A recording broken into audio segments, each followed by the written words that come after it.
Greetings, everyone, and welcome to episode 26 of Teaching Tales. I am Brent Coley, your host, and in today's episode, I am thrilled to have joining me a fellow elementary school principal, the amazing Amy Fadeji. Amy, how you doing? I'm good, Brent. Thanks for having me. I'm so excited. Absolutely. I know we've had very busy schedules, and it's taken a while to kind of like Ann Cosmo last week's episode of getting everything, the stars aligning, but we've finally done it. And I know you start school tomorrow. Yes, I'm a little crazy right now. I have I'm barricaded in my office because there's probably a lot of things I should be doing right now. But yeah, our students come back tomorrow. Wow, you are committed to this podcast, and I appreciate it. So we should probably get things rolling so that you can get back to your staff. My to-do list. All right. Yeah, exactly. But for anyone who is not familiar with Amy, just give listeners a brief intro. Who is Amy Fadeji, and what do you do? That's funny. I'm thinking, who listens to this? I feel like no one probably. So I am an elementary school principal, like you said, up in Petaluma, California. My school is called Penn Grove Elementary. You can follow us on Twitter at Penn Panthers. And I'm about to start my 5th year as the principal here. So prior to that, I taught 2nd grade and 3rd grade, and I taught ESL for a little while, K-6. And I'm from California. I lived in Alabama for a while, and that's a random story. And then, so this is yet year 5 of the principalship, which is hard to believe. I'm getting ready to start year 5 myself, the principalship. Oh, I was talking with one of my teachers yesterday. It's like, I can't believe, I hired her when I came on. I can't believe that it's already been starting 5 years. Yeah, it goes by really quickly. I'm glad we can feel old together about that. Yeah. All right. Well, as we talked before we started, and when we were kind of prepping, like, well, what do we want to talk about? What kind of stories? We thought, well, how about getting ready for the start of school? I mean, you literally are starting tomorrow. I have about a month left, but we thought maybe sharing some stories of things that you do either with your staff or that you've seen your teachers do that can help get the year off to a great start. So anyone that's listening to this as they're getting ready, maybe it's something that they can be encouraged or inspired by. So anything particular, any story that you want to share regarding that? Well, so the beginning of the school year is actually my favorite time of the year. I mean, I find there are so many high peaks throughout the school year, but I feel like the start of the school year is a really special time. And I love just capitalizing on the excitement. Kids are finding out who their teachers are, and they're getting new backpacks. And I just found out today we're going to be having Domino's pizza on Fridays now in our cafeteria. Ooh. There's the healthy kind, of course, if there is such a thing. So there's all this newness that surrounds the beginning of the school year. And so for me, I just love capitalizing on that with my staff, trying to get them. I mean, we all know that it's hard to come back when we've been on summer mode. I didn't make it in today until 8:45, so I really am going to have to kick it in high gear tomorrow. But I try to make it as fun and exciting as I can for my staff. They come back about 4 days before students. And then I know that trickles into the classroom. I mean, they are currently, it's a teacher work day, and so they're prepping and labeling and thinking of fun activities for their students to do tomorrow. So one example, we only have our kindergartners come on campus before school starts, so they have a meet the teacher later this afternoon. Uh-huh. And so their teachers have put together a scavenger hunt, which is super fun every year. The kids get to do with their families, go through and find all these things. And then this year we added at the end, we're going to have a Kona shaved ice truck here. Nice. And all the kindergartners are going to get a little shaved ice. We just try to add new things on every year. So, we've done the scavenger hunt in the past, and now we're like, okay, let's do something to personalize it, to get kids excited. And so just adding little details like that is really fun. That's awesome. Yeah, because if there's excitement for the students, learning is going to go. I mean, I remember last year on the first day of school, I was walking through classes and I went into one of our 5th grade teachers' classrooms. Donnie Walton, if you're listening, good man. And I know he does listen, so you're going to get a shout out here, Donnie. But I remember just going around, walking through, and say, "Hey guys, how we doing? How's the first day going?" And I went up to one of the girls in the class and I said, "Hey, how's the first day going?"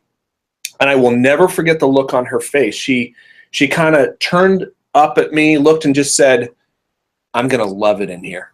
Oh. And just with a look on her face, that was just, she was so content. That's like the best. She was just so happy to be in that class.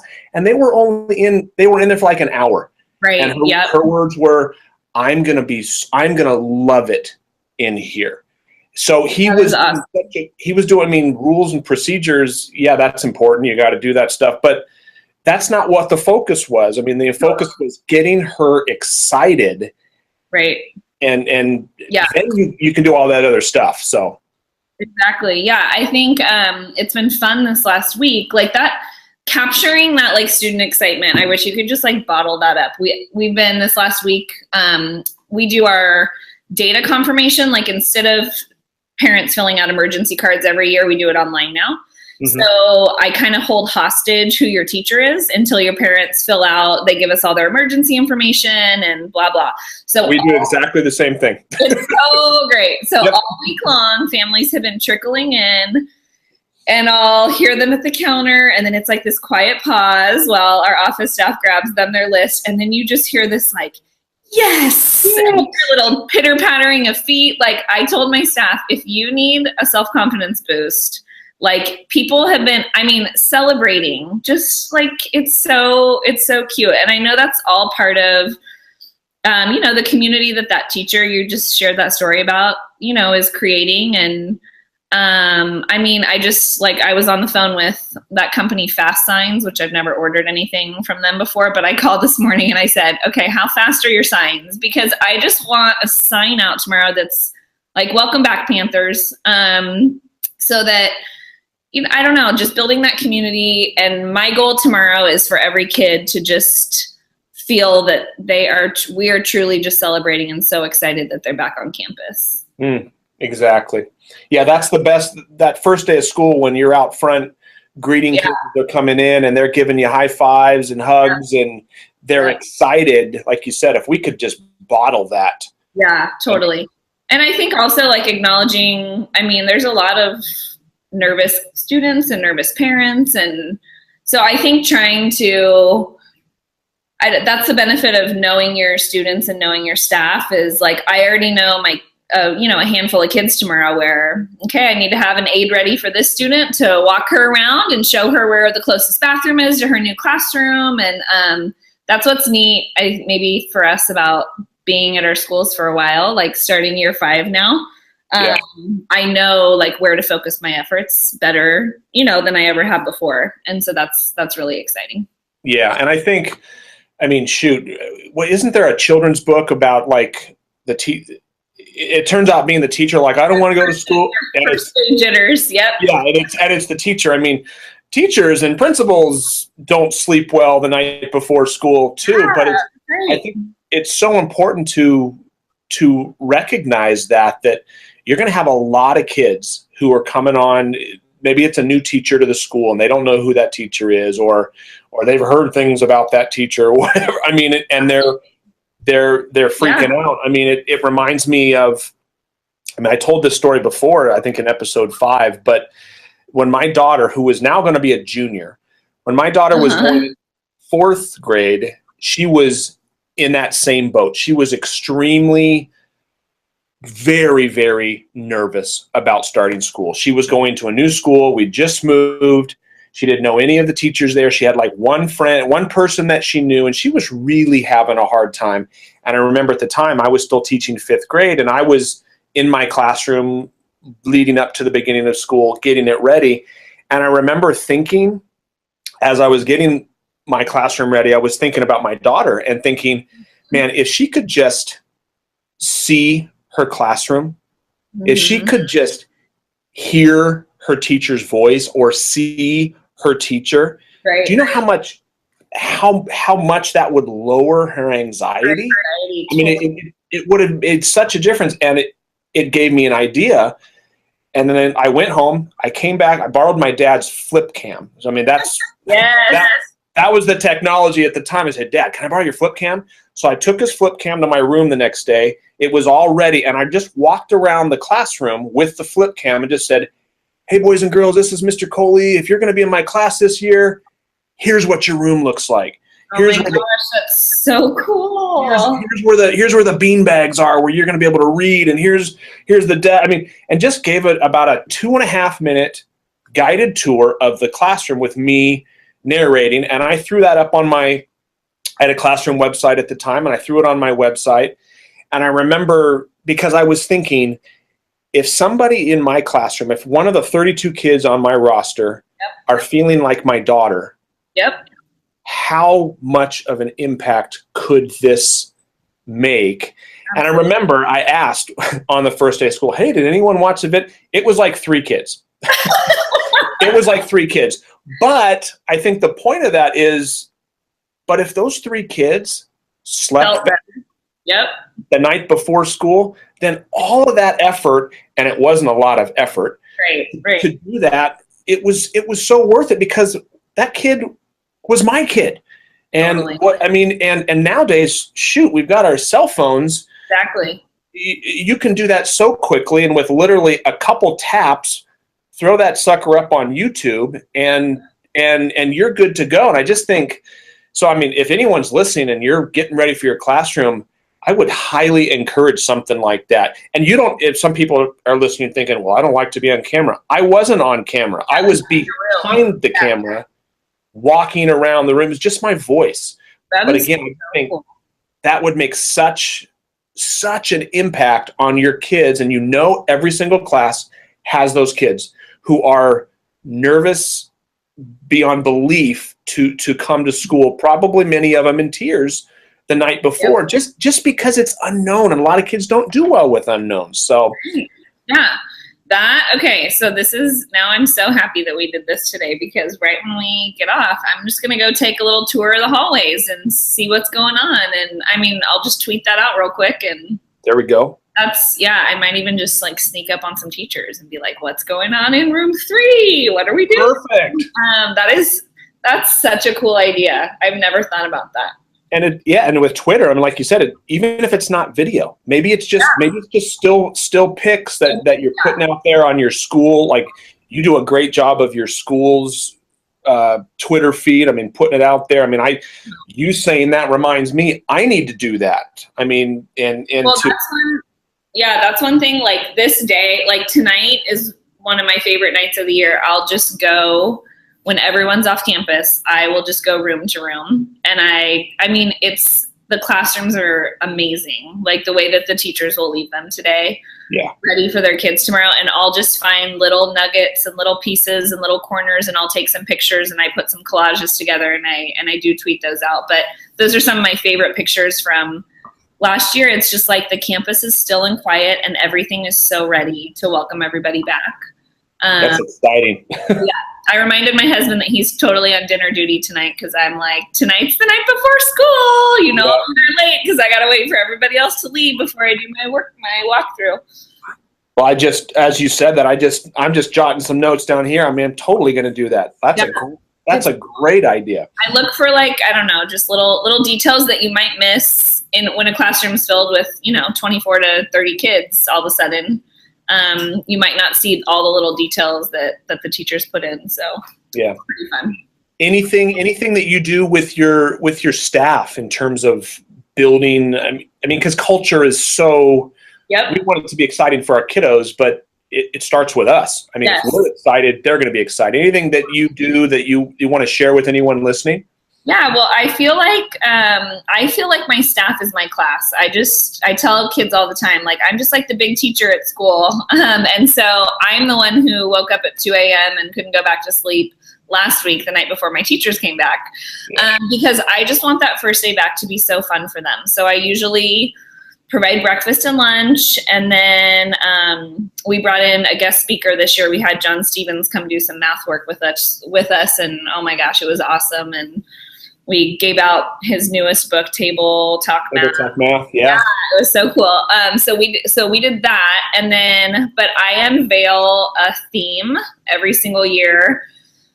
I started it, I guess this is my 4th year doing it, and that is something that is super fun for me personally. I try to go shopping and buy all kinds of little things that go with our theme, but I try to tie it into like a central message that is going to hold us together throughout the whole school year.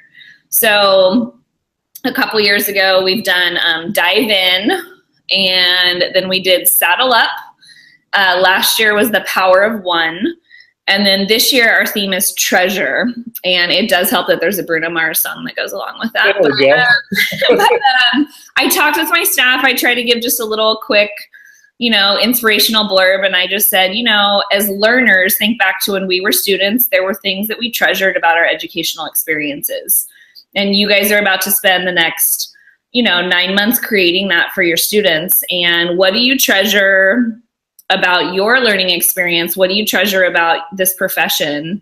And what are you going to create in your classroom this year so that your students just feel like they're filled with treasure? Every day it's like looking for the little things. So anyway, so our school theme is something that's really fun to kind of keep us grounded, and we just keep circling back to it throughout the year. So yeah, that's something I always look forward to in the beginning. I love that. I love that treasure theme and celebrating, like, what are we going to do? I mean, it reminds me of Weston Kieschnick and his wife Molly do a podcast. I don't know if you've heard Teaching Keating. No, I haven't. It's awesome. I mean, they take a different movie or television show and take a scene from it and talk about how it applies to education. I mean, it's awesome. So Weston, if you're listening, you're the man. And but they just did one on like the show Scrubs. Oh, legit. Yeah, exactly. And they were talking about how the importance of celebrating what you're great at. And I think oftentimes, like when you said that treasure, it's like, what are you going to do that what do you treasure? What are your kids going to treasure? And I think that's so important, of the need to not just look for outstanding learning experience and stuff like that, but celebrating what we're great at. Right. Yeah, definitely. And capitalizing on that. So no, I love the theme idea. We have a similar thing. I'm going to be taking something from John Ike. John Ike. I've got one of his talks that he did up at CapQ. We're going to show that and take for anyone listening. I'm not going to reveal it yet. You're going to have to wait. Yeah, you got to keep it on the DL. Because we're not back yet. We don't start yet. Yeah, you cannot give too much away about the start back. But I will say John Ike. It has to do with John Ike. Okay, so John, if you're listening, you're also the man. Yeah, anything with John is going to be amazing. I can already tell. But it is fun. I mean, I start getting texts a couple days before school starts. My teachers are like, "Any hints on the theme?" And I'm like, no, and I try to always include a personal aspect too. I think we'd be remiss to not talk about the emotional strain that being an educator takes on all of us. And so, like last year with Power of One, I talked a lot about what's one thing you promise to do for yourself all year long. And with Treasure, it was the same thing. Like, as a person, as a human, what do you treasure? Is it walks on the beach with your family? Is it, being outdoors? Is it curling up by yourself and reading a book? Like, you have to commit to doing that for yourself this year. I need everybody on this campus to be their best selves this year so that we can just knock it out of the park for our kids, Yeah. It's like you gotta, if a plane's going down and those oxygen masks go down, what do they say? Put yours on first. If you're not taking care of yourself, you're not going to be able to take care of those in your care. That's right. So no, that's good stuff. Yeah. Well, I am a little jealous that you have a few more weeks to plan out your start of the year, but you're welcome to creep on ours so that you can steal any ideas that might. I will definitely be following your Twitter feed I already follow you, but I'll be definitely following your school's thing over the next couple of days. And I've already got a couple, like that pic collage of the new classrooms. I'm totally doing that. So. Yep. That's good stuff. Well, Amy, thank you. You are busy, so I don't want to take more of your time. And you mentioned it at the beginning, but let listeners know if they want to connect with you online on Twitter and such, where can they find you again? Oh, sure. So our school is at Penn Panthers, and then my personal Twitter is at Mrs. Fadeji. So it's kind of a crazy last name, but do some creative spelling and you'll figure it out. Awesome. Well, Amy, thanks again. Good luck with, though you don't need luck, it's going to be great, but have a great first day tomorrow. And as people listen to this, you will have already started. But and thanks everyone for listening. I always appreciate you tuning in and for the feedback that you've given. We really appreciate it. Again, you can subscribe. We are in iTunes and Google Play. So if you haven't subscribed, go ahead and do that. And if you like what you hear, you can give us a review in iTunes. Once again, thank you, Amy. Thanks everyone for listening. And until next time, have a good one.